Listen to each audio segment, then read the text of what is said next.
Hello student, मेरा नाम अजय तिवारी है। मैं गैप फिजिक्स से और आज हम एक फिजिक्स के अच्छे क्वेश्चन के बारे में बात करेंगे।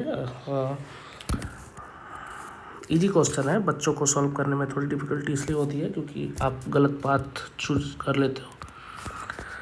सो हम क्वेश्चन पढ़ेंगे। Uniform wooden stick of mass 1.6 kg and length L rest in an inclined manner on a smooth vertical wall of height h is less than L लिखा हुआ है। such that a small portion of the stick extend beyond the wall, बोला भी है कि stick का थोड़ा portion बाहर निकल जाता है। The reaction force of the wall on the stick is perpendicular to the stick make an angle of 30 degree with the ball and the bottom of the stick is on a rough floor. ठीक है, stick जो bottom से जुड़ा हुआ है वो rough floor पर रखा है। The reaction of the wall on the stick is equal to magnitude to the reaction of the floor on the stick. The ratio h upon L and the frictional force at the bottom of the stick are. हमें h upon L और friction force की value calculate करनी है। सो सबसे पहले हम free body diagram बनाएंगे इस पूरे क्वेश्चन का।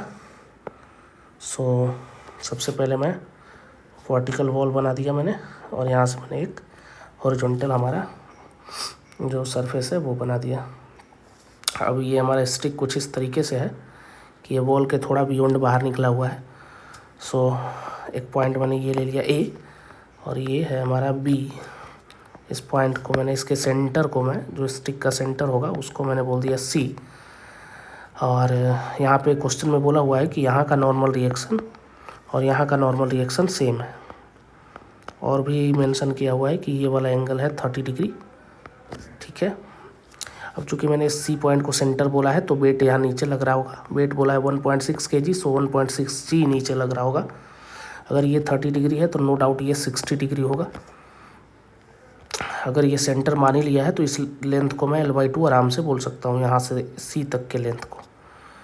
और एक चीज़ और मैं जूम करना चाहूँगा, यहाँ से लेके यहाँ तक का जो पूरा लेंथ है उसको मैं थोड़ी देर के लिए X जूम करा मैंने। सो चलिए, अगर ये 30 है, अगर मैं यहाँ पे देखूँ, अगर ये 30 है तो ये 60, देन ये वापस से 30 डिग्री होगा। n का 2 कंपोनेंट होगा, इधर की तरफ होगा n cos of 30 degree, vertical में एक कंपोनेंट होगा n sin 30 डिग्री। सो सबसे पहले मैं इक्विलिब्रियम कंसीडर करूँगा। सो वर्टिकल में मेरे पास 2 फोर्स है n sin 30 एंड n, वो दोनों मिलके इस वेट के इक्वल होगा। सो इन वर्टिकल इक्विलिब्रियम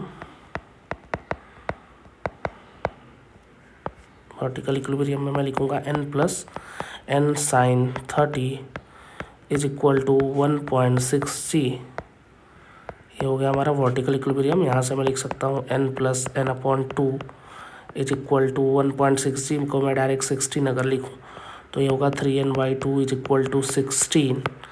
फाइनली यहाँ से n की वैल्यू आ गई 32/3। n की वैल्यू मैं निकाल चुका हूँ। अब मैं कंसीडर करूँगा हॉरिजॉन्टल इक्विलिब्रियम। अगर इस वाले सरफेस को उसने रफ बोला है तो स्टिक की टेंडेंसी अगर होगी लेफ़्ट जाने की तो फ्रिक्शन फोर्स यहाँ पर लग रहा होगा राइट की तरफ। सो हॉरिजॉन्टल में ये जो राइट का फ्रिक्शन है वो बैलेंस कर रहा होगा लेफ़्ट लगने वाले इस वाले रिएक्शन के बराबर होगा। सो n cos 30 in horizontal equilibrium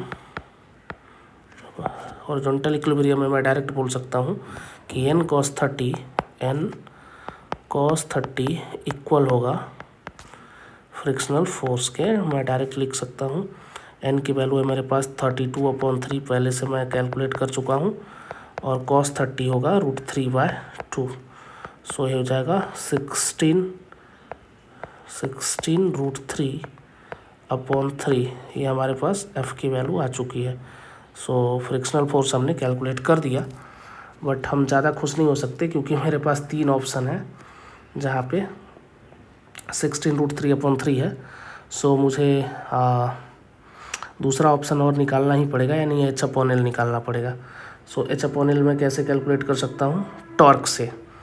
और टॉर्क निकालना अगर आपको कभी भी हो तो आप कोशिश करो कि जिस फोर्स को एलिमिनेट करना हो उसके पॉइंट के अबाउट निकालो। मुझे फ्रिक्शन फोर्स की उसमें कोई नीड नहीं है, मुझे एच और एल की ज़रूरत है।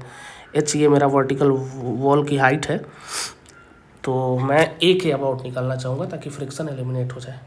सो ए के अबाउट मैं लिखूँगा टॉर्क नेट अबाउट ए। सो अगर ये बॉडी रोटेशनल इक्विलिब्रियम में है तो टॉर्क नेट जो होगा ए के अबाउट मैं 0 बोल सकता हूँ। रोटेशनल इक्विलिब्रियम में बॉडी के किसी भी पॉइंट के अबाउट टॉर्क 0 लिख सकते हैं। इसको दूसरे तरीके से भी बोल सकते हैं।